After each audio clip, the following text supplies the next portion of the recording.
گرفتاری، مقدمہ اور سزا۔ مذہبی حلقوں کی زبردست مخالفت سے تنگ آ کر حسین بن منصور مشرقی ایران کی عرب نو آبادیوں میں تبلیغ کے لیے چلے گئے اور وہاں 895 سے 902 تک اپنی تعلیمات پھیلانے میں مصروف رہے۔ پھر تستر واپس آئے اور مات ریاست کی عنات سے اپنے خاندان کو بغداد لے آئے۔ 902 میں انہوں نے اپنے 400 مریدوں کے ساتھ دوسرا حج کیا۔ 905 میں وہ کشمیر تک ہندوستان اور ترکستان کے طویل سفر پر روانہ ہوئے اور اس سفر کے دوران حالات، تہذیب اور معنویت کا گہرا مطالعہ کیا۔ 907 میں انہوں نے آخری حج کیا اور بغداد واپس آ گئے۔ اب کی مرتبہ بغداد کی فضا آپ کے لیے کوئی زیادہ سازگار نہ تھی۔ مخالفت عروج پر تھی، علماء دین آپ کو کافر ثابت کرنے پر ایڑی چوٹی کا زور لگا رہے تھے، لوگوں کو حد سے زیادہ آپ کے خلاف بھڑکا دیا گیا، لوگ آپ کو زج کرنے کے لیے الٹے سیدھے سوالات بھی چھاڑتے۔ روایات ہے کہ جنید بغدادی سے جب یہ صورتحال بیان کی گئی تو آپ نے فرمایا، جو شخص خود کو تباہ کرنے پر کمر بستہ ہے اسے کون بچا سکتا ہے؟ معلوم نہیں کہ حسین جس چیز پر ازل سے پردہ پڑا ہے اسے اٹھانے کے کیوں درپے ہے؟ یہ روایت درست معلوم نہیں ہوتی کیونکہ حضرت جنید بغدادی رحمۃ اللہ علیہ بہت پہلے وفات پا چکے تھے۔ یہ بھی روایت ہے کہ ایک دن حلاج بغداد میں مسجد منصور میں داخل ہوئے اور کہا، لوگو آؤ مجھ سے ایک خبر سنو۔ ان گنت لوگ جمع ہو گئے جن میں سے بعض حلاج کے پیروکار اور عقیدت مند تھے جبکہ بعض مخالفین تھے اور ان سے نفرت کرتے تھے۔ انہوں نے کہا، تمہیں خبر ہونی چاہیے، خدا نے میرا خون تم پر جائز کیا ہے، بس آؤ اور مجھے قتل کر دو۔ لوگ رو پڑے۔ عبدالودود بن سعد بن عبدالغنی جو کہ زاہد تھے آگے بڑھے اور پوچھا، یا شیخ، ہم اس شخص کو کیوں کر قتل کریں جو فقہ کے مطابق نماز پڑھتا ہے، روزے رکھتا ہے، قرآن مجید کی تلاوت کرتا ہے؟ حلاج نے جواب دیا، کسی کا خون بہانا نماز، روزے یا قرآن کی تلاوت کرنے کی وجہ سے منع نہیں کیا گیا۔ مجھے قتل کرو تاکہ تمہیں اس کا انعام ملے اور مجھے سکون، بس تم خدا کی راہ میں مجاہد ہوگے اور میں شہید۔ حسین بن منصور کی گرفتاری، مقدمے کی کارروائی اور سزائے موت کا فیصلہ مقتدر بالا کے دور میں ہوا۔ المقتدر 282 ہجری میں پیدا ہوا۔ تاریخ عباسیہ کے مطابق ان کے والدہ کا نام شقق تھا اور وہ روما کے باشندہ تھی۔ اپنے اعتبار میں انوکھی ہونے کے باعث ترکی اسے غریب کے نام سے پکارتے تھے۔ المقتدرہ 14 سال کی عمر میں 908 میں تخت نشین ہوا۔ اس کے تخت نشین ہوتے ہی معتز نے محمد وزیر اور ابو مسنع قاضی کی ہمراہی میں بغاوت کی لیکن گرفتار ہوئے۔ المقتدرہ نے اس بغاوت میں شریک تمام عالموں اور قاضیوں کو قتل کروا دیا۔ گرفتار ہونے والوں میں قاضی ابو عمر بھی شامل تھا جس نے بغداد میں حسین بن منصور کو سزائے موت کا حکم سنایا۔ امام سیوطی لکھتے ہیں کہ المقتدر دانشمند اور صاحب الرائے تھا لیکن بے انتہا شہوت زنی اور شراب نوشی میں گرفتار رہتا تھا۔ عورتیں اس پر غالب تھیں۔ بے انتہا فضول خرچ تھا۔ اس نے خواتین کو گراں مایہ نفیس جواہرات سے مالا مال کر دیا اور بعض کو 3 مشقال وزنی نایاب و قیمتی ہیرے دیے۔ اس کے پاس انقالیہ، رومیہ، سوڈانی غلاموں کے علاوہ 10,000 خسی خوبرو لونڈے بھی تھے۔ حلاج کے فرزند احمد بن حسین سے روایت ہے کہ بصر قصوری کی وجہ سے حلاج اور علی بن عیسیٰ وزیر میں زبردست مخالفت شروع ہو گئی۔ اس وزیر کے دور میں حلاج پر زنداقہ کے عقائد منسوب کیے گئے۔ اسے شعبدہ باز اور جادوگر کہا گیا۔ اس کے خلاف یہ بھی کہا گیا کہ اس نے نبوت کا دعویٰ کیا ہے۔ وزیر نے بادشاہ سے ان کے قتل کا حکم نامہ حاصل کیا اور پھر ہر روز صبح ایک منادی کرنے والا اس کے عقائد کی تشہیر کرتا اور پھر اس کو تختہ دار پر چڑھا کر ہر روز اتار لیا جاتا۔ ابن ندیم الفہرست میں لکھتے ہیں کہ انہوں نے ابو الحسن بن سنان کی تحریر میں پڑھا ہے کہ 912 میں حلاج کی سرگرمیاں رنگ لائیں اور ان کا چرچا ہوا اور یہی چرچا اس کی گرفتاری کی وجہ بنا۔ سلطان نے حلاج کے غلام باز کو لالچ دے کر اس شرط پر رہا کیا کہ وہ حلاج کو گرفتار کروائے گا۔ اس وقت حلاج دشت سوس میں تھا۔ غلام نے سلطان کو صورتحال سے آگاہ کیا اور پھر حلاج کو گرفتار کر لیا گیا۔ اس کے قتل کے لیے جو شخص اڑ گیا وہ حامد بن عباس تھا، ورنہ سلطان کی خواہش تھی کہ اسے رہا کر دیا جائے، کیونکہ ابن منصور نے خود سلطان کے حرم سرا تمام خدام اور عورتوں کو اپنی دعاؤں اور تعویذ گنڈوں سے متاثر کر لیا تھا۔ حسین بن منصور کی گرفتاری کوئی اتنا معمولی واقعہ نہ تھا جو پوشیدہ رہتا، چنانچہ بغداد اور اس کے آس پاس کے دور دراز علاقوں میں یہ خبر پھیل گئی اور لوگ جوق در جوق آپ سے ملاقات کرنے جیل خانہ میں آنے لگے۔ لوگوں نے ابن منصور کو قید میں دیکھا تو دل بھر آیا۔ غم و رنج کی کیفیت سے ابن منصور کہنے لگے، ان الحق ومن جانب الرحمن الرحیم کہنا بند کر دو، لا تعلقی کا اظہار کر دو، خلیفہ تمہیں چھوڑ دیں گے۔ ابن منصور بولے، لوگو، تم کیوں خواہ مخواہ مجھے راہ حق سے ہٹانے کے لیے کوشاں ہو؟ جاؤ تم لوگ اپنا کام کرو، میں اپنا کام کرتا ہوں، یہی خدا کی رضا ہے، تم اپنی ذمہ داریاں نبھاؤ، میں اپنا فرض انجام دیتا ہوں۔ روایت ہے کہ ایک رات عقیدت مند جو آپ سے ملنے قید خانے پہنچے تو حیرت زدہ رہ گئے۔ وہاں نہ آپ کا قید خانے والا حصہ تھا نہ ہی آپ تھے۔ انہوں نے حیرت سے ایک دوسرے کی طرف دیکھا، سبھی کی آنکھوں میں بے یقینی کی کیفیت پائی جا رہی تھی۔ تمام رات قید خانے کے نگرانوں اور مریدوں نے اس جستجو میں لگا دی کہ آپ کدھر گئے اور یہ کس انداز سے غیر حاضر ہوئے ہیں کہ ساتھ ہی جگہ کو بھی لے گئے ہیں۔ اگلی صبح پھر حیرت کا شدید جھٹکا لگا جب ان کی نظروں کے سامنے ابن منصور اپنی جگہ موجود تھے۔ لوگوں نے آپ کو دیکھا تو حیرت سے دریافت کیا، حضرت یہ کیا معاملہ ہے؟ رات آپ قید خانے سمیت ہی اوجھل تھے۔ ابن منصور نے کہا، ہاں، رات کو حضور اکرم صلی اللہ علیہ وآلہ وسلم نے ہمیں اس قید خانے میں شرف ملاقات بخشا تھا اور آپ کی موجودگی میں قید خانہ اپنی حیثیت کھو بیٹھا، یہی وجہ تھی کہ ہم قید خانے سمیت اوجھل تھے۔ ماسنون لکھتا ہے کہ 909 میں حسین بن منصور ابن داؤد اصفہانی کے فتوے پر گرفتار ہوئے، لیکن ٹھیک ایک سال بعد قید خانہ سے فرار ہو کر دشت سوس کی طرف چلے گئے، لیکن 913 میں مریدوں سمیت گرفتار ہوئے۔ 914 میں وزیر ابن عیسیٰ نے ان کے خلاف دائر کردہ مقدمے کو ختم کر دیا اور ان سب کے مرید رہا ہو گئے، لیکن کچھ بااثر لوگوں کی ریشہ دوانیوں کے سبب انہیں پھر محل میں نظر بند کر دیا گیا۔ 916 میں حلاج کے خلاف مقدمے کی باقاعدہ کارروائی کا آغاز ہوا۔ 24 ذی القعدہ 309 ہجری 27 مارچ 922 کو عدالت کے فیصلے کے مطابق ان کا سر قلم کر دیا گیا۔ اس واقعے کے بعد حلاج کے اکثر پیروکاروں کا بھی یہی انجام ہوا۔ ابن حوقل لکھتے ہیں کہ حسین بن منصور نے شعبدہ دکھا کر وزیروں کی ایک جماعت حکومت کے عہدیداروں، افسروں اور عراق اور جزیرہ وغیرہ کے حاکموں کو اپنی طرف مائل کر دیا، لیکن وہ ایسا پھنس گیا تھا کہ فارس کی طرف واپسی ناممکن ہو گئی تھی اور یہ امید نہ تھی کہ اگر یہاں کے لوگوں کے سامنے آ جائیں تو اس کے مقتد ہو جائیں گے۔ بہرحال گرفتار ہوا اور قید ہوا اور بغداد کی دارالحکومت میں تا وقت مرگ قید رہا۔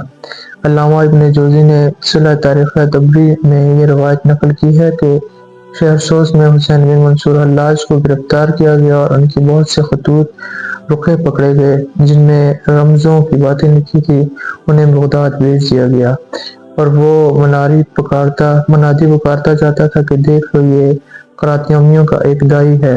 ابن کثیر لکھتے ہیں کہ بغداد کی طرف واپسی میں حامد بن عباس وزیر سے یہ بیان کیا گیا کہ حسین بن منصور مردے زندہ کرتا ہے اور جنات اس کے تابع ہیں، جو چاہتا ہے وہ اس کے سامنے لا کر رکھ دیتا ہے، اور اس نے خلیفہ کے بہت سے اہلکاروں کو مقتد بنا لیا ہے اور نصر صاحب بھی اس کی طرف مائل ہیں، اور لوگ بھی۔ حامد نے خلیفہ مقتدر باللہ سے درخواست کی کہ حلاج اور اس کے پیروکار اس کے سپرد کر دیے جائیں۔ نصر نے اس کی طرف سے مدافعت کی۔ وزیر نے اصرار کیا کہ آخر مقتدر نے حکم دیا کہ حلاج کو وزیر کے سپرد کر دیا جائے۔ حلاج کو مختلف الزامات کے تحت گرفتار کر کے 8 سال 7 مہینے اور 8 دن مختلف جیلوں میں رکھا گیا۔ ابو عبداللہ بن خفیف بیان کرتے ہیں کہ ایک دن میں حسین بن منصور کے قید خانے میں ملا۔ جب نماز کا وقت آیا تو میں نے دیکھا کہ وہ اٹھے ہیں اور ان کی بیڑیاں اتر گئیں۔ انہوں نے وضو کیا، قید خانے کے ایک کونے کی طرف چلے گئے۔ اس قید خانے کے وسط میں ایک رومال پڑا تھا۔ ان کے اور رومال کے درمیان کافی فاصلہ تھا۔ اللہ کی قسم میں نہیں جانتا کہ رومال ان کی طرف آیا یا وہ رومال کی طرف گئے۔ مجھے اس امر پر تعجب ہوا اور حلاج کو گریاں دیکھ کر میں نے کہا، آپ اپنے آپ کو آزاد کیوں نہیں کر لیتے؟ انہوں نے کہا، میں قید تھوڑی ہی ہوں، تم بتاؤ کہاں جانا چاہتے ہو؟ میں نے کہا، نشاپور۔ انہوں نے کہا، اپنی آنکھیں بند کر لیجیے۔ میں نے اپنی آنکھیں بند کی تو انہوں نے کہا، اپنی آنکھیں کھول لیجیے۔ میں نے آنکھیں کھولی تو میں نشاپور کے اس محلے میں تھا جہاں میں جانا چاہتا تھا۔ پھر میں نے کہا، جناب مجھے واپس لے جائیں۔ تو انہوں نے مجھے واپس لوٹا دیا اور کہا، اللہ کی قسم، اگر عشاق اس بات پر قسم کھائیں کہ وہ عشق کی وجہ سے مردہ یا مقتول ہیں تو وہ اپنی قسم میں ناس نہ ہوں گے۔ یہ وہ لوگ ہیں جو وصال کے بعد ہجر میں مبتلا ہو تو مر جاتے ہیں، اس کے بعد انہیں وصال نصیب ہو جائے تو ان کو دوبارہ زندگی نصیب ہو جاتی ہے۔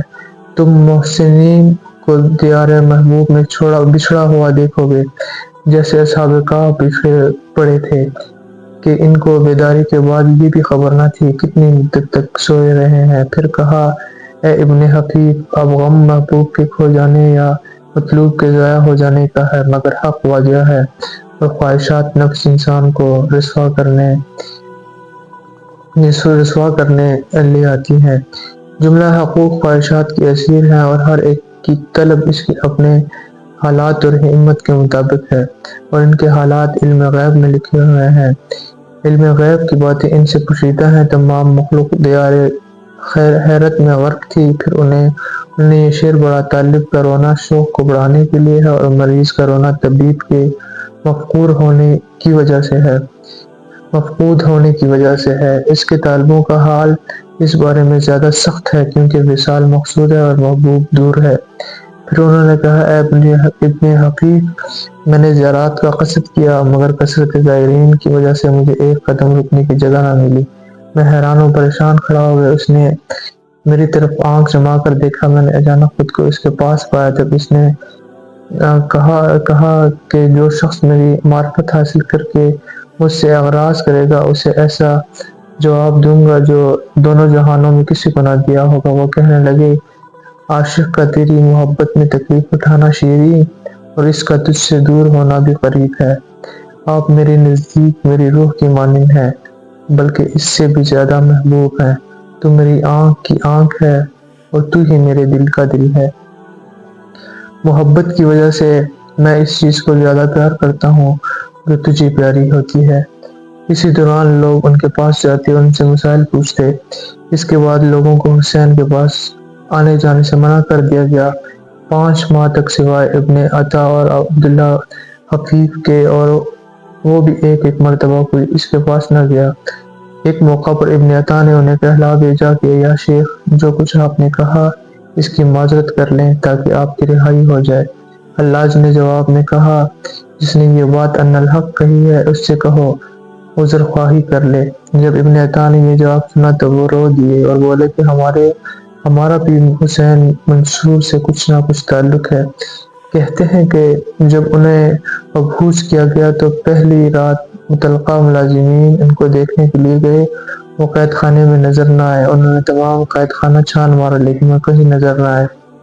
دوسری رات نہ تو وہ نظر آیا نہ زندان۔ تیسری رات انہیں زندان میں پایا۔ ان سے پوچھا گیا کہ شب اول آپ کہاں تھے اور دوسری رات آپ اور زندان کہاں غائب تھے؟ اب تم دونوں ظاہر ہو گئے ہو، یہ کیا واقعہ ہے؟ انہوں نے جواب دیا کہ پہلی رات میں دربار میں تھا اس لیے یہاں موجود نہ تھا، دوسری رات میں دربار رسالت میں تھا، پہلی رات دوسری رات دربار حق تعالیٰ میں تھا اس لیے یہاں ہم دونوں غائب تھے، تیسری رات مجھے برائے حفظ شریعت واپس بھیج دیا گیا، تم آؤ اور اپنے شریعت کے کام کرو۔ روایت ہے کہ حسین قید خانے میں ایک شب اور روز میں 1000 رکعت نماز پڑھتے تھے۔ ان سے کہا گیا، اب تو کہتے ہیں کہ میں حق ہوں، پھر یہ نماز کس کے لیے پڑھتے ہو؟ انہوں نے جواب دیا، ہم اپنی قدر جانتے ہیں۔ بیان کرتے ہیں کہ اس قید خانہ میں 300 قیدی اور تھے۔ ایک رات حسین نے ان قیدیوں سے کہا، دیکھو ہم تم کو رہائی دلاتے ہیں۔ انہوں نے کہا کہ آپ خود کو رہا کیوں نہیں دلاتے؟ حلاج نے جواب دیا کہ ہم خدا کی قید میں ہیں اور سلامتی کا خیال رکھتے ہیں۔ اگر ہم چاہیں تو ایک اشارے میں سارے بند کھول دیں۔ پھر انہوں نے انگلی سے اشارہ کیا اور تمام بند کھل کر زمین پر آ گئے۔ پھر قیدیوں نے ان سے پوچھا کہ اس وقت قید خانے کا دروازہ بند ہے، ہم کہاں جائیں؟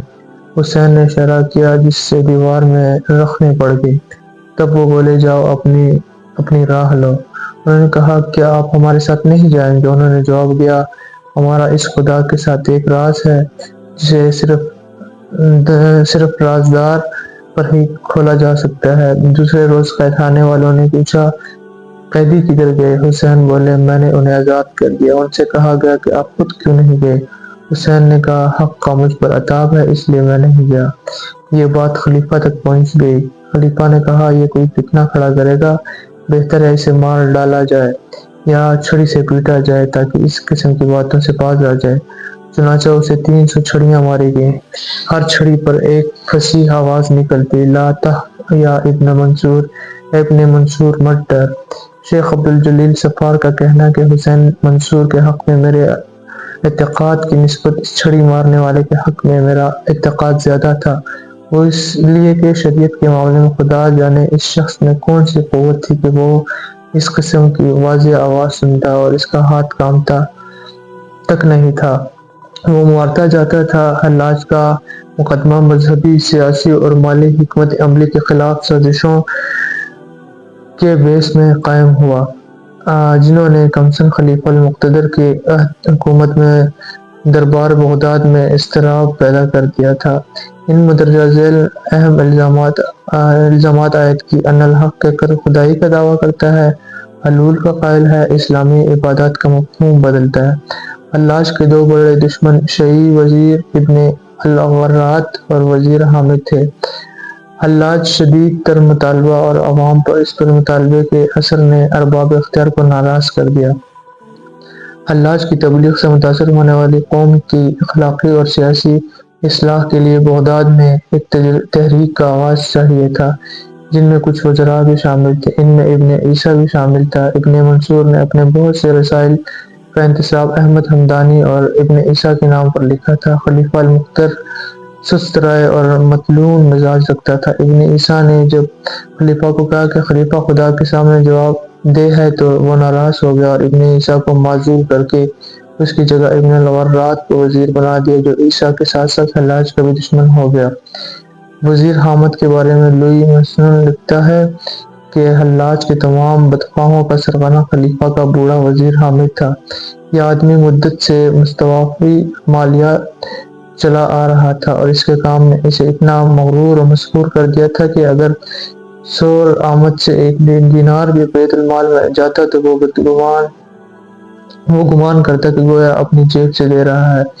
اس نے اس طرح نیرنگ اور رندانہ ریاکاری کے وسیلے سے بہت سی دولت جمع کر لی تھی۔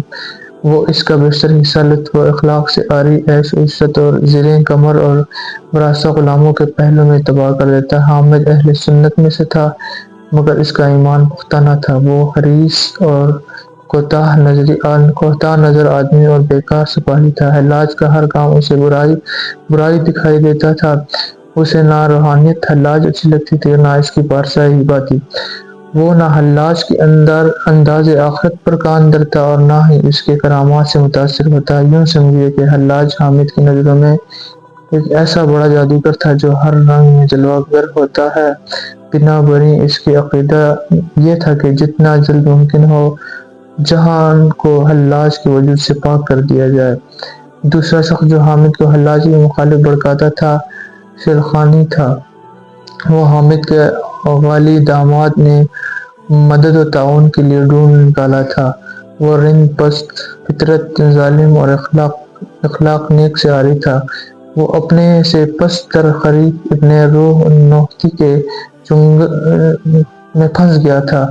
حامد نے اس فکر میں رہتا تھا کہ جب روئے زمین وجود حلاج سے پاک ہو جائے گی تو ہو سکتا ہے موت کے بعد اس کا جادو کارگر ہو جائے، اور اسی دور اندیشی کی وجہ سے اس نے کہا تھا کہ حلاج کو اس کی سرکشی کے سبب قتل کر رہا ہوں۔ گویا وہ یہ ذمہ داری کہ حلاج کافر ہے یا نہیں قاضیوں اور گواہوں کے کندھوں پر ڈالنا چاہتا تھا، جس میں وہ کامیاب رہا۔ ان دونوں وزراء کے علاوہ کچھ اور درباری بھی حلاج کے خلاف تھے۔ جن میں سپہ سالار مونس رومی تھا۔ یہ سپہ سالار روئی اصل خواجہ سراؤں میں سے تھا، جو تقریباً حامد ہی کی طرح بوڑھا تھا۔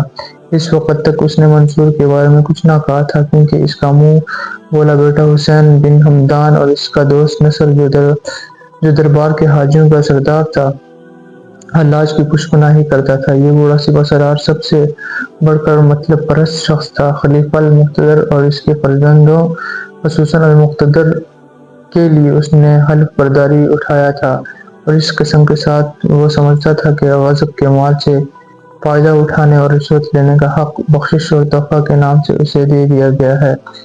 گویا وہ سب کچھ خلیفہ کی بخشش سمجھتا تھا۔ مونس اس طرح اپنی اور اپنے افسروں کی خوشگذرانی کے اخراجات فراہم کرتا تھا۔ جب ابن عیسیٰ نے خراج میں لوگوں کو چھوٹ دی تھی تو مونس کو یہ بات پسند نہ آئی، اور جب ابن عیسیٰ بیرونی سیاست میں نرمی سے کام لے رہا تھا تو مونس کو یہ نرمی بھی نہ بھائی تھی۔ اگر مونس اس وقت تک ابن عیسیٰ کی مدد کرتا رہا، لیکن اس کے بعد مقابلے پر اتر آیا اور حامد کا ساتھی بن گیا۔ مونس کا مقصد یہ تھا کہ نصر کی مخالفت کر کے ابن ابی لسان کو اخ کو رورے اور میں سپہ سالار بنا دیا جائے۔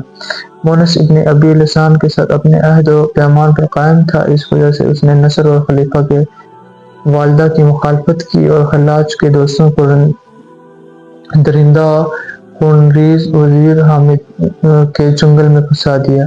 خلیفہ کی والدہ کے ساتھ اس کے یہ کشمکش چند سال بعد 930 کے انقلاب سیاسی کا سبب بنی۔ یہ وہی سال تھا جب قراتی باغیوں نے مکہ معظمہ کو تاراج کیا اور مونس نے بیت المال کو خالی کر دیا۔ وزیر حامد نے ابن عیسیٰ کے اثر کو زائل کرنے کے لیے حلاج پر مرکوزہ الزامات کے تحت مقدمہ شروع کیا، اور اس سلسلے میں ابن مجاہد نے اس کی مدد کی۔ مقدمے کی سماعت میں کوئی شافی مکتبہ فکر کا قاضی موجود نہ تھا۔ حنفی قاضی نے فیصلہ دینے سے انکار کر دیا تھا، لیکن قاضی کے معاون ابو عمر اس کی حمایت کرنے پر رضامند ہو گیا۔ قاضی ابو عمر عیش پرست اور ہوشیار آدمی تھا۔ 930 کے انقلاب میں اس شخص کی سب سے بڑی آرزو پوری ہوئی، یعنی اسے قاضی القضاء کا لقب ملا۔ وہ ایک درباری اور سختی سے ہوا کے رخ پر چلنے والا آدمی تھا، ہر سانچے میں ڈل جاتا تھا۔ اس کی تلون مزاجی مشہور تھی، اسے عطریات سے بے نظیر دلچسپی تھی۔ عجیب انداز سے اپنے حکم کے خلاف تازہ حکم صادر کرتا اور اپنے غلط کام کو درست اور معقول ثابت کرتا تھا۔ مذہب کے اعتبار سے وہ سنی مالکی تھا، مسائل فقہ میں کمزور تھا اور اس کی تلافی حدیث و قیاس اور ظاہری رسم و رواج اور عرف میں مبالغہ سے کام لے کر کرتا تھا۔ اس سب سے کہ اس نے پوری مہارت کے ساتھ سلاح اور عام کے نام سے حلاج کے قضیہ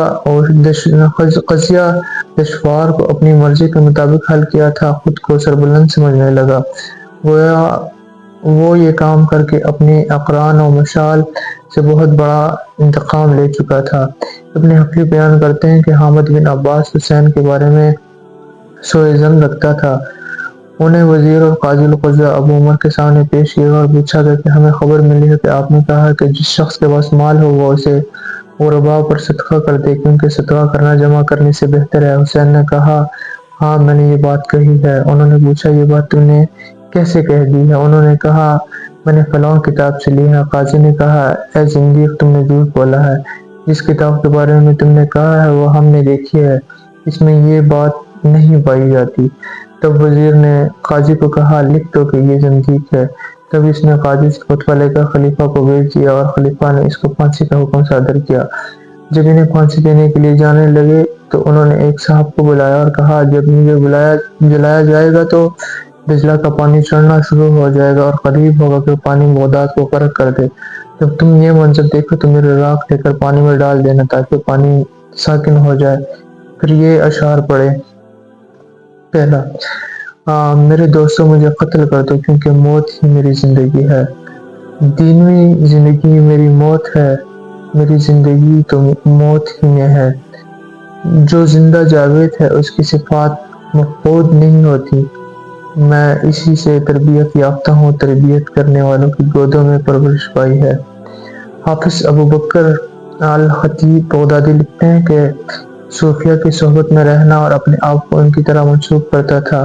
اس وقت حامد بن عباس وزیر تھا۔ اس کو خبر پہنچی کہ حلاج نے محل شاہی کے خشم و خزم دربانوں اور نصر قشوروی حاجب کے غلاموں کو فریب کاری کی یہ باتیں بتائی ہیں کہ وہ مردوں کو زندہ کرتا ہے، جنات اس کی خدمت کرتے ہیں، جو چاہتا ہے حاضر کرتے ہیں، اور یہ بھی دعویٰ کیا ہے کہ اس نے بہت سے پرندہ زندہ کیے ہیں۔ نیز ابو علی ادراجی نے علی بن عیسیٰ کو مطلع کیا کہ محمد بن علی قطائی جو دربار کے منشیوں میں سے ہیں، حلاج کی پرستش کرتا ہے اور لوگوں کو اس کے اطاعت کی دعوت دیتا ہے۔ علی بن عیسیٰ نے محمد بن علی قطائی کا گھر ضبط کرنے اور اسے گرفتار کرنے کا حکم دیا، پھر اس سے اعتراف کرایا۔ اس نے یہ اقرار کیا کہ میں حلاج کے اصحاب میں سے ہوں۔ چنانچہ اس کے گھر سے بہت سے کتابچے اور رقعے ضبط کیے گئے جو حلاج کے لکھے ہوئے تھے۔ حامد عباس نے مقتدر باللہ سے درخواست کی کہ حلاج اور اس کے پیروکاروں کو اس کے سپرد کیا جائے۔ نصر صاحب نے اس بات کو ٹالا اور حلاج کی طرف سے جواب دہی کی۔ لوگوں میں یہ بات پھیلی ہوئی تھی کہ نصر حاجب حلاج کی طرف مائل ہے، تو اب حامد نے بلاواسطہ خلیفہ سے درخواست کی کہ چنانچہ حلاج کو اس کے حوالے کر دیا گیا۔ اس نے سختی کے ساتھ اس کی نگرانی کی، ہر روز اس کو اپنی مجلس میں بلاتا اور اس کے عیوب کی تلاش میں رہتا تاکہ اس کے قتل کرنے کا راستہ تلاش کرے، مگر حلاج مجلس میں آ کر اشہد ان لا الہ الا اللہ و اشہد ان محمد رسول اللہ کہتے اور سوائے توحید و شرع اسلام کو ظاہر کرنے کے کچھ نہ کہتے۔ اسی اثنا میں حامد سے اس کی مخبر نے کہا کہ بعض لوگ حلاج کی خدائی کا اعتقاد کرتے ہیں۔ حامد نے ان کو گرفتار کیا، ان سے گفتگو کی، انہوں نے اقرار کیا کہ ہم حلاج کے اصحاب ہیں اور منادی ہیں، اور یہ بھی کہا کہ ہمارے نزدیک سچ مچ حلاج خدا ہے، مردوں کو زندہ کرتا ہے۔ حلاج کے سامنے اس بات کا اظہار کیا تو اس نے انکار کیا اور ان کا جھوٹا قرار دیا اور کہا خدا کی پناہ کہ میں خدائی یا نبوت کا دعویٰ گر ہوں، میں تو اللہ کا ایک بندہ ہوں، اس کی عبادت کرتا ہوں، نماز روزہ اور نیک کام کی کثرت کرتا ہوں، اس کے علاوہ اور کچھ نہیں کرتا۔ حامد کو حلاج کے ایک متبع کی ایک خبر پہنچی کہ وہ اس جگہ پہنچا ہے جہاں حلاج نظر بند ہے، اس سے بات چیت کر کے واپس چلا گیا ہے۔ یہ حکم عدولی حامد پر شاخ گزری۔ اس نے دربانوں اور چوکیداروں سے دریافت کیا کیونکہ وہ حکم دے چکا تھا کہ اس کے پاس کوئی نہ جائے۔ چنانچہ بعض دربانوں کو مارا پیٹا بھی گیا تو انہوں نے قسمیں کھا کر کہا کہ انہوں نے حلاج کے پاس اس کے کسی مرید کو جانے نہیں دیا، نہ ان کے سامنے کوئی گیا ہے۔ اس کے بعد حامد نے چھتوں اور دیواروں کے گوشوں کا خود معائنہ کیا تو کسی جگہ کوئی نشان یا نقب نہ ملا۔ حلاج اس معاملے کی تحقیق کی تو حسین نے جواب دیا کہ قدرت الہی سے وہ یہاں اترا اور جس طرح میرے پاس آیا اسی طرح یہاں سے چلا گیا۔ وزیر حسین بن العباس اس کے پاس روزانہ دفتر حلاج کے اصحاب کے گھروں سے لائے جاتے تھے۔ ایک دن اس کے سامنے حلاج کی کتاب پڑھی گئی۔ اس وقت قاضی ابو عمر حاضر تھے۔ اس کتاب کا یہ مضمون تھا: اگر کوئی شخص حج کا ارادہ رکھتا ہو اور قدرت نہ رکھتا ہو، وہ اپنے گھر میں ایک کمرہ عبادت کے لیے مخصوص کرے اور اس کو پاک صاف رکھے، کسی قسم کی نجاست وہاں نہ پہنچ سکے، نہ اس کے سوا دوسرا اس کمرے میں داخل ہو، سب کو اس کمرے سے روک دیا، پھر ایام حج میں اسی گھر کا طواف کرے جیسے خانہ کعبہ کا طواف کرتے ہیں، اور جو مناسک حج مکہ میں ادا کیے جاتے ہیں سب وہ جا لائے۔ جب ادا کر چکے تو 30 یتامی کو جمع کر کے اس کے گھر کے سامنے اپنی طاقت کے مطابق کھانا کھلائے اور خود ان کی خدمت کرے۔ تب وہ کھانے سے فارغ ہو کر ہاتھ دھو لے تو ہر ایک کو ایک کرتا پہنائے، پھر ہر ایک کو 7 درہم یا 3 درہم دے۔ یہ عمل اس کے لیے حج کا مقام رکھتا ہے۔ اگلی